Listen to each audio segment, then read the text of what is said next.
Assalamualaikum warahmatullahi wabarakatuh. Halo semuanya, kembali lagi di channel YouTube Bimbingan Belajar Klinik Jenius. Dalam video kali ini, kita akan mempelajari mengenai senyawa hidrokarbon. Nah, pada video ini kita akan belajar pengenalannya, identifikasi, dan penggolongan dari senyawa hidrokarbon. Materi senyawa hidrokarbon biasanya diberikan di awal kelas 11. Jadi ini materi pertama di kelas 11. Nah, senyawa hidrokarbon merupakan senyawa yang terbentuk dari dua jenis unsur. Unsur apa saja? Ini sesuai namanya, senyawa hidrokarbon itu terdiri dari hidro yang artinya hidrogen dan karbon yang artinya karbon. Hidrogen itu memiliki simbol H, ya ini H besar, dan kalau karbon itu C besar. Oke, senyawa hidrokarbon merupakan salah satu jenis dari senyawa karbon, yang mana senyawa karbon ini disebut juga sebagai senyawa organik. Nah, ada dua jenis senyawa, ada senyawa organik dan senyawa anorganik. Nah, apa bedanya antara senyawa organik dan anorganik? Akan kita bahas pada tabel yang akan ditunjukkan. Nah, ini perbedaan antara senyawa organik dan anorganik yang akan kita lihat dari beberapa hal. Sebelum ke perbedaannya, kita mulai dari contohnya dulu. Contoh. Contoh senyawa organik yaitu ada propana dan butana yang biasanya itu ada di gas LPG. Nah, jadi kalau senyawa-senyawa organik dia tuh ada di minyak bumi, ada juga di makhluk hidup gitu ya. Kemudian untuk senyawa anorganik itu contohnya adalah garam. Tahu garam dapur? Ya, garam dapur atau NaCl itu merupakan senyawa anorganik. Kemudian kita lihat perbedaan dari tipe ikatannya. Senyawa organik itu terbentuk dari ikatan kovalen. Ikatan kovalen ini adalah ikatan yang terbentuk dari unsur non-logam dan unsur non-logam. Jadi ini non-logam ditambah dengan non-logam. Nah, ini biasanya C ya, C, O, ada H, S, P, nah fosfor, sulfur gitu ya. Kemudian kalau senyawa anorganik itu terbentuk dari ikatan ion. Karena di sini contoh, garam dapur pun dia terbentuk dari ikatan ion. Karena ini penyusunnya ada unsur logam dan non-logamnya.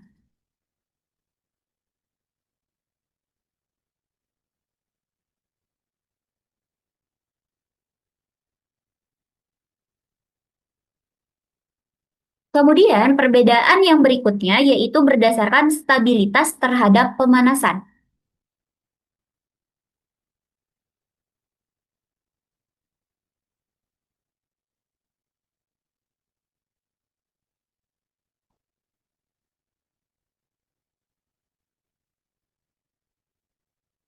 Ini juga masih ada hubungannya dengan tipe ikatan yang terbentuk ya. Kalau misalnya senyawa organik itu ikatannya ikatan kovalen, kalau anorganik ion. Nah, ikatan ion itu sifatnya lebih stabil dibandingkan dengan ikatan kovalen. Jadi, stabilitas terhadap pemanasan dari ikatan kovalen itu lebih rendah dibandingkan dengan ikatan ion. Sehingga stabilitas pemanasan dari senyawa organik itu relatif rendah.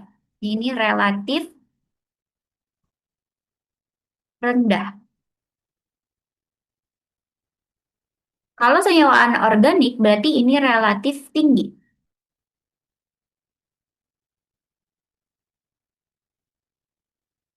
Yang berikutnya yaitu kelarutan dalam air. Berbicara tentang kelarutan, ini dikaitkan dengan sifat kepolaran dari suatu zat. Jadi ada prinsip like dissolve like. Jadi nanti yang polar akan larut ke dalam yang polar dan yang non-polar akan larut dalam non-polar. Nah, air itu merupakan senyawa yang sifatnya polar. Nah, untuk senyawa organik, karena dia terbentuk dari ikatan kovalen, maka senyawa organik ini sifatnya nonpolar. Artinya, nanti dia akan sukar larut dalam air.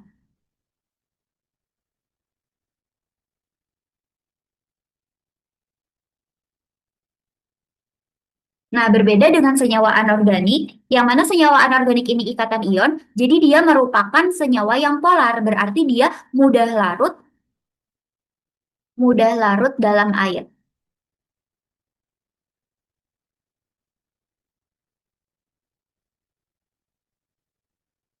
Berikutnya itu ada pelarutan dalam pelarut organik. Nah, pelarut organik ini berarti dia sifatnya non-polar. Contoh dari pelarut organik itu ada alkohol, ada eter, ada etanol. Nah, untuk senyawa organik berarti dia mudah larut. Kebalikannya dari yang tadi. Kalau anorganik berarti dia sukar larut. Yang berikutnya itu kereaktifan dalam berikatan dengan unsur lain.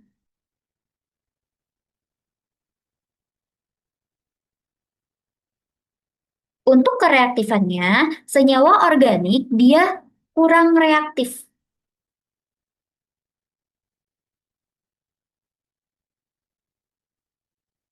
Senyawa anorganik dia relatif reaktif.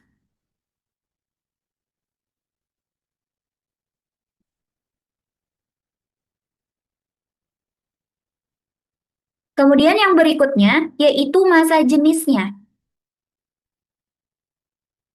Nah, massa jenis itu kan dia dicari M per V ya kalau misalnya kita cari angkanya untuk massa jenis. Nah, secara nyata senyawa anorganik yang mana merupakan logam, dia kan biasanya itu lebih massanya itu lebih besar gitu ya dibanding yang non logam. Jadi untuk massa jenisnya dari senyawa organik itu relatif kecil.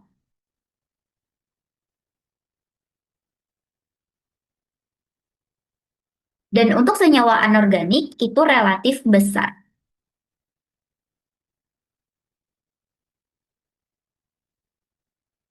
Nah, inilah perbedaan antara senyawa organik dan senyawa anorganik. Ini nanti akan diberi garis agar tidak bingung. Oke, yang berikutnya ini adalah identifikasi dari senyawa hidrokarbon. Identifikasi senyawa hidrokarbon itu bisa dilakukan dengan cara mengalirkan hasil pembakaran dari senyawa hidrokarbon yang diidentifikasi ke dalam air kapur. Nah, ini adalah skema alatnya. Kita coba lihat di sini ada bagian-bagiannya. Yang menjadi alas, ini namanya apa? Ini namanya statif. Kemudian, ini ada klem. Klem ini dia fungsinya untuk memegang gitu ya, memegang si tabung reaksinya. Nah, jadi ini adalah tabung bereaksi berisi sampel. Jadi ini ada sampelnya. Yang ini namanya tabung reaksi.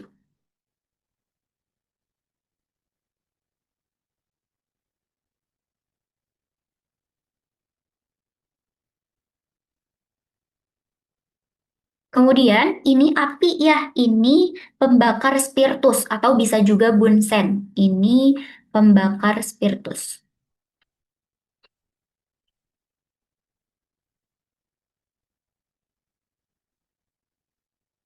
Kemudian ini yang seperti selang itu namanya pipa L. Ini pipa L.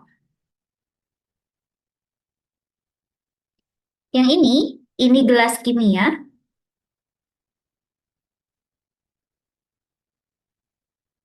yang berisi larutan kapur atau CaOH 2 kali. Nah, bagaimana proses identifikasi dari senyawa hidrokarbon ini? Jadi ini kan ada sampel. Sampelnya ini nanti dibakar menggunakan pembakar spiritus. Nah, hasil pembakarannya ini itu akan dialirkan ke dalam pipa L ini. Nah, nanti yang masuk ke dalam CaOH2, larutan CaOH2 itu adalah karbon dioksida yang akan menyebabkan larutan ini menjadi keruh. Jadi nanti CaOH2 itu akan keruh jika terdapat CO2. Jadi nanti di sini dialirkan itu CO2 dari hasil pembakaran. Itu ya. Jadi kalau misalnya ternyata nanti larutan kapurnya keruh, berarti dia mengandung CO2 yang artinya di dalam CO2 itu ada unsur karbon. Nah, pengamatannya kita tulis di sini pengamatan dari percobaan identifikasi senyawa hidrokarbon ini. Nah, ini tabel hasil pengamatannya. Yang pertama untuk pengujian larutan kapur.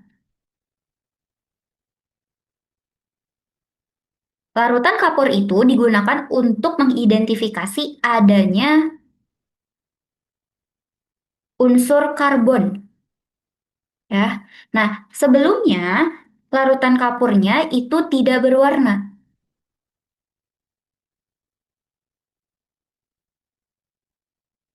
Kemudian, sesudah reaksi, jika ada C atau karbon, maka akan berubah larutannya menjadi keruh atau ada endapan. Nah, ada percobaan kedua yaitu menggunakan kertas kobalt.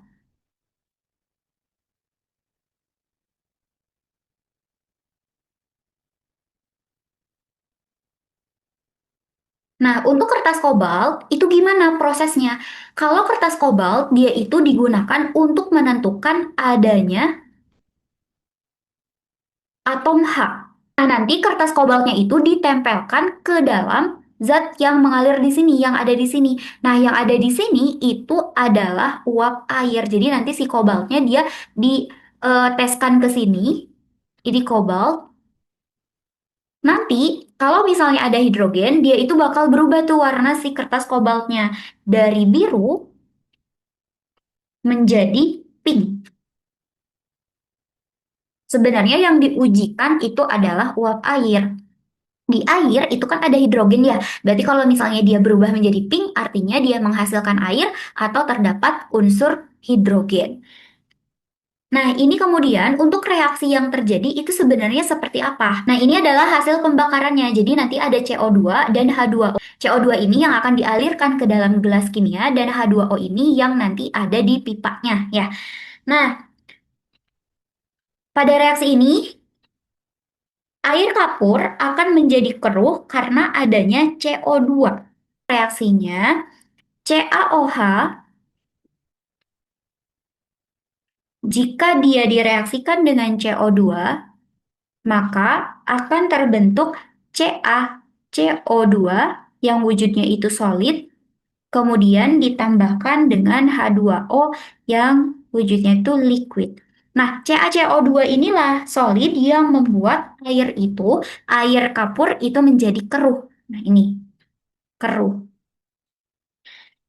Kertas kobalt itu akan berubah dari biru menjadi pink. Karena apa? Karena adanya air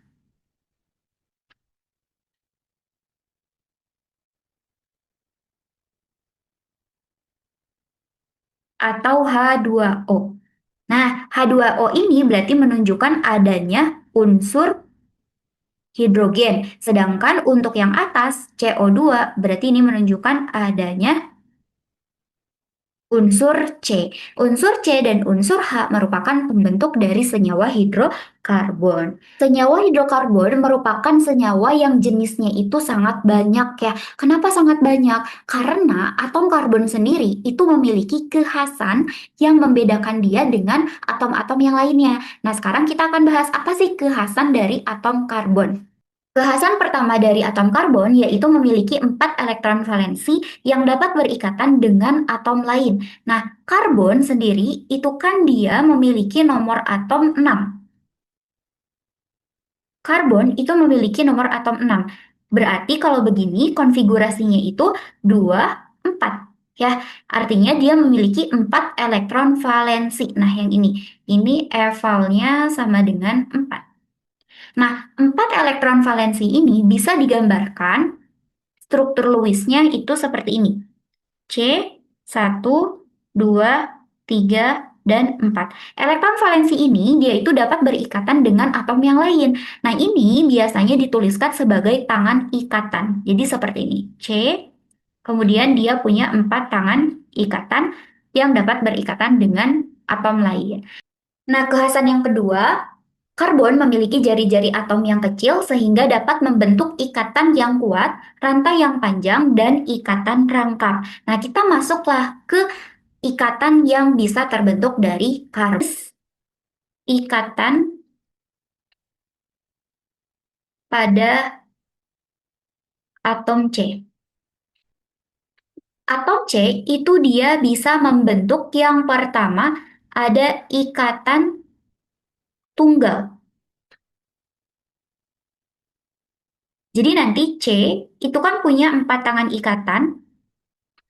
Nah, empat tangan ikatan ini dia akan berikatan. Nah, ini bisa berikatan dengan C yang lain membentuk ikatan tunggal dan ini bisa sangat panjang. Nah, ini sisanya dua lagi, dua tangan lagi. Nah, tangan-tangan yang tersisa itu bisa berikatan dengan hidrogen karena ini adalah senyawa hidrokarbon ya. Jadi ada hidrogen dan ada karbon. Jadi ini sisanya dia mengikat hidrogen.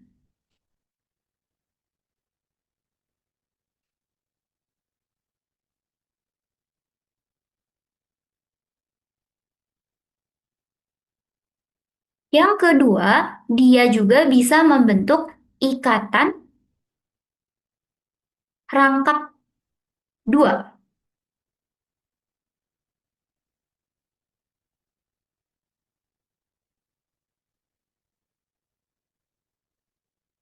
Nah, kalau ikatan rangkap dua itu gimana? Ini kan ada C, terus dia tuh akan berikatan dengan C yang lain. Nah, ini sisanya berarti kan sudah digunakan dua, ada dua lagi. Yang ini juga sama. Nah, ini sisanya bakal berikatan dengan hidrogen atau bisa juga dengan karbon lagi. Karena hidrokarbon, karbon dan hidrogen. Ini contoh ikatan rangkap duanya. Kemudian, yang berikutnya itu ada juga dia bisa membentuk ikatan rangkap tiga. Nah, ikatan rangkap tiga itu contohnya gimana? Ini kan C, dia berikatan tiga, terus sisanya satu lagi. Nah, ini sisanya dia dengan H.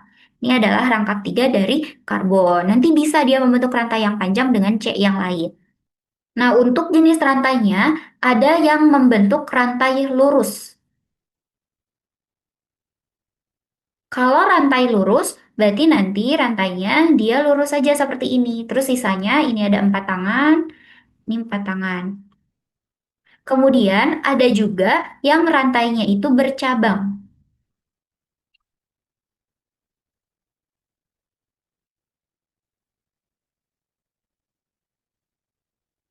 Nah, kalau rantai bercabang, selain dia seperti ini, dia juga bisa ke bawah, C-nya. Nah, ini merupakan contoh dari rantai yang bercabang.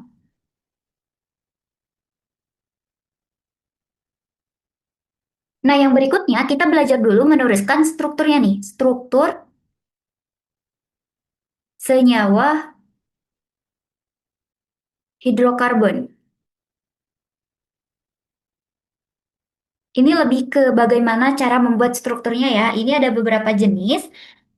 Ada yang dituliskannya itu seperti yang sudah tadi dicontohkan. Ada yang rantainya itu kan ada ini ada C, C, C, terus ke sini dia punya cabang. Nah, ini sisanya dia mengikat atom H.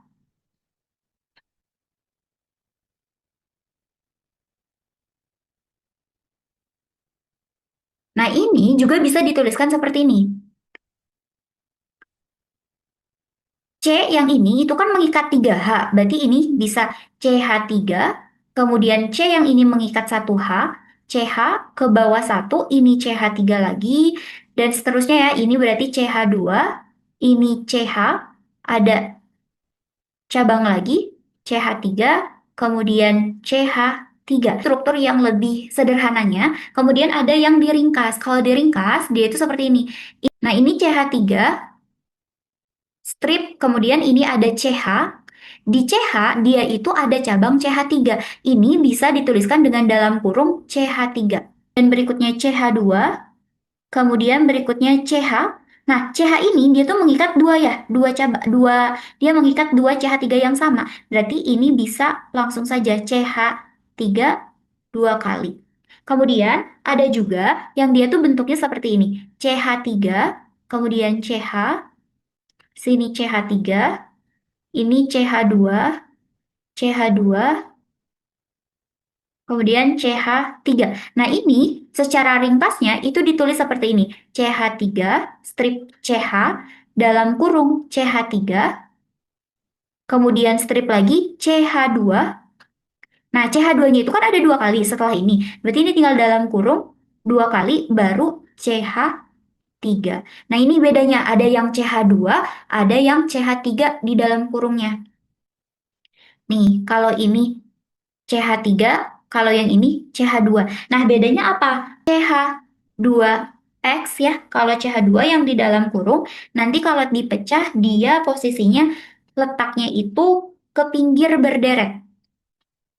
Kalau misalnya CH3, X berarti dia ke bawah ya. Ini letaknya di tangan yang berbeda, atau dia itu nanti cabang atau eh, tangannya berbeda.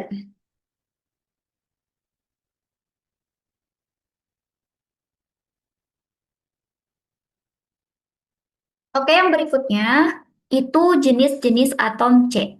Berdasarkan ikatannya dalam rantai, itu terdapat beberapa jenis atom C. Yang pertama itu adalah C primer. Atom C primer itu terikat pada satu atom C. Atom C yang lain. Ini kan ada C. C itu punya 4 tangan. Nah, yang berikatan dengan satu. Tangan yang berikatan dengan C yang lain itu hanya satu. Sisanya ini H. Nah, ini ya.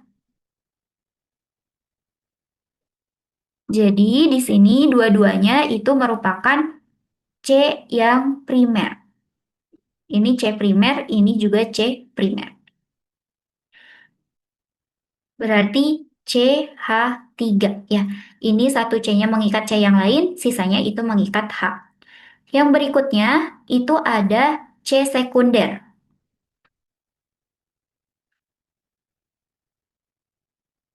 C sekunder itu adalah C yang terikat pada dua atom C. Nah, ini contohnya ini ada C, dua tangannya itu berikatan dengan C yang lain. Nah, ini sisanya yang duanya itu berarti berikatan dengan H. Yang ini dia dengan H misalnya.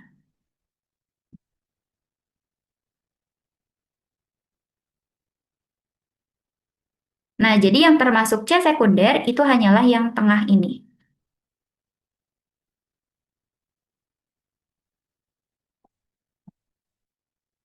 Untuk C sekunder itu berarti dia simbolnya CH2. Berikutnya itu ada C tersier.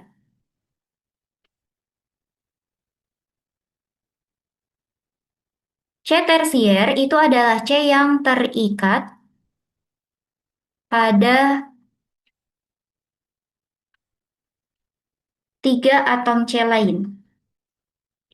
Nah, ini berarti ada C, kemudian tiga tangannya berikatan dengan tiga C yang lain, yang ini sisanya H. Ini H, H, ini H. Nah, kalau yang di pinggir-pinggir itu berarti C-nya merupakan C primer. Yang termasuk C tersier di sini berarti cuma satu, yang tengah. Yang keempat itu ada C kuarterner. C kuarterner adalah C yang terikat pada 4 atom C yang lain. Nah, ini contohnya. Sini ada C di tengah, 4 tangannya semuanya berikatan dengan C yang lain. Nih sisanya.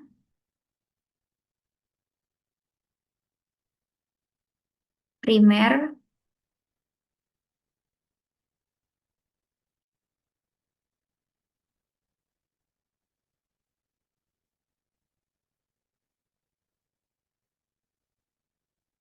Nah, ini C kuarterner. Untuk C kuarterner, dia berarti simbolnya itu C, C aja atau ini ada kayak gini. Nah, kalau yang tersier berarti CH aja. Gini atau gini. Kemudian kita ke contoh soal untuk menentukan C primer, sekunder, tersier, dan kuaterner. Nah, ini contoh soalnya ada strukturnya seperti ini. Tentukan jumlah C primer, C sekunder, tersier, dan kuaterner. Nah, kita lihat dimulai dari C yang ini. C yang ini itu CH3. Dan dia terikat hanya pada satu C yang lain. Berarti ini adalah C primer. Kemudian yang ini itu CH. Kalau CH itu berarti C tersier terikat pada 3 C yang lain. Ini tersier, T. Nah, ini tersier, T. Kemudian ini CH3 berarti ini primer, CH2 berarti ini sekunder. Yang ini C aja nih, C aja berarti ini kuarterner. Kemudian CH3 di sini, CH3 lagi ini primer, yang atas juga sama dia primer. Ini CH2 sekunder dan ini CH3 primer. Nah, jadi kita hitung. Yang primer dia jumlahnya ada berapa? Satu, satu, 2, 3, 4, 5. Yang sekunder ada berapa? Satu, 2. Yang tersier jumlahnya ada satu yang ini aja.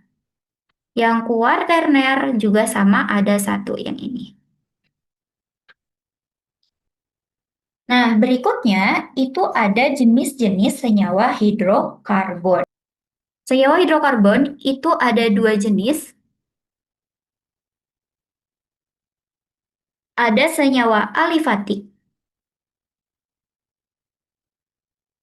dan ada alisiklik. Senyawa alifatik itu adalah senyawa yang rantai terbuka. Rantai terbuka itu yang seperti apa? Berarti C, C, atau rantainya ini terbuka lurus ya. Nah, ini rantai terbuka. Kemudian, untuk alisiklik berarti ini adalah rantai tertutup.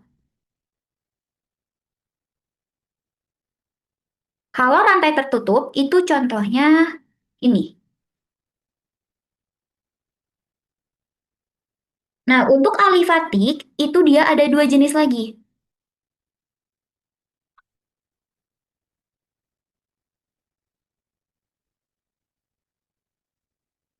Ada dua jenis, ini ada alifatik yang jenuh dan tak jenuh.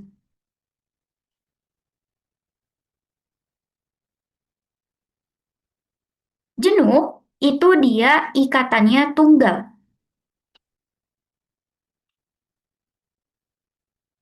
Kalau tak jenuh, berarti dia punya ikatan rangkap. Nah, untuk ikatan jenuh ini, ada satu jenis, itu yang disebut dengan alkana.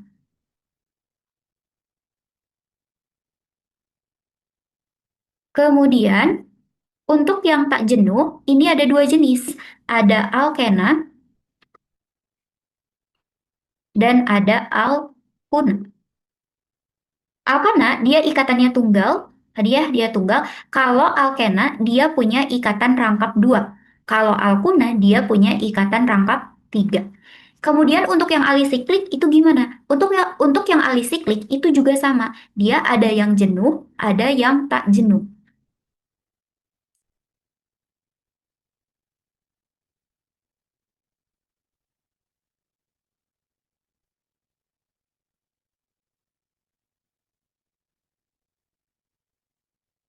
Untuk yang jenuh itu sama, dia ikatannya tuh tunggal. Kalau tak jenuh, dia punya ikatan rangkap. Nah, ikatan jenuh ini itu disebut sebagai sikloalkana.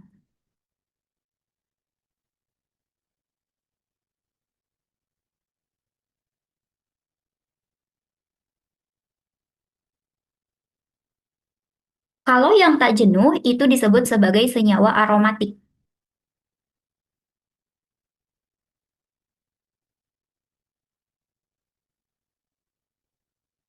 Nah, untuk senyawa aromatik itu contohnya benzena.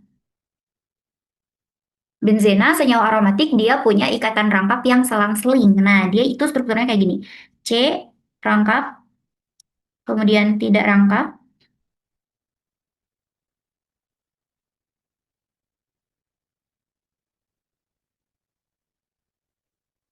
Nah, ini kan dia C itu mengikat 4, jadi sisanya nanti dengan H. Nah, ini merupakan struktur dari benzen atau C6H6. Nah, yang akan dipelajari di kelas 11 itu hanya beberapa saja. Nah, yang akan dipelajari itu mengenai alkana, alkena, dan alkuna. Ada beberapa juga yang mempelajari mengenai sikloalkana. Untuk senyawa benzena ini akan dipelajari di kelas 12. Oke, materi berikutnya kita akan bahas mengenai alkana, alkena, dan alkuna secara terpisah pada masing-masing video. Sekian untuk materi kali ini. Kita lanjutkan ke video berikutnya. Terima kasih. Wassalamualaikum warahmatullahi wabarakatuh.